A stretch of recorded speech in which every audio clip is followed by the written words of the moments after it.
listen up, because people on Reddit are sharing the moment they realized they had married the wrong person. So one person, for example, says they knew when they started counting the number of compliments they'd received from their partner, and they knew it was over because that number, well, was virtually non-existent. So have you had, listen, we're all in long-term relationships, 14 years plus, 14 to 26 years, I think, on this panel. So a past relationship, when did you know it was over?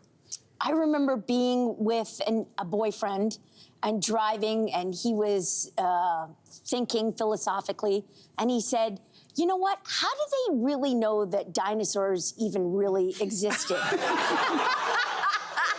And I knew it was over. I didn't do anything. I'm so apathetic when it comes to that. It's just like, it would take so much work, to explain to him why we know dinosaurs. And I stayed in the relationship. I always let the other person pull the strings. So I admire people that like have something happen and they're like, we're done.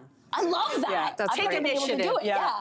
I mean, for me, it was much less that I sit there and go, yes, I understand, like, cognitively on the same page. I just remember there was this guy I obsessed over for years and years and years. I thought he was the coolest and the cutest thing. I, worked so hard to get him. We'd been together for a while. And there was this one day he just came over and he started eating a piece of pizza. And I don't...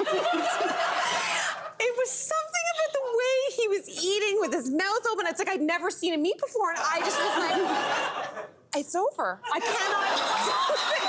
Wow. Did you tell him why? No.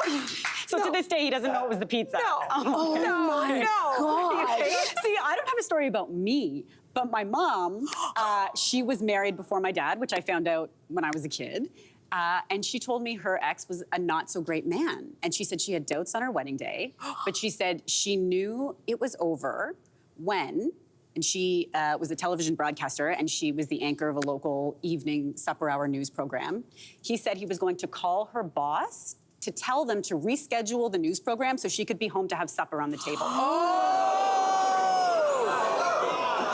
That is such a good story. Wow. And she said, and you can say that on air. Oh my God. That's amazing. I know. Amazing. I know. Oh my God. I know. That is wow. Yeah.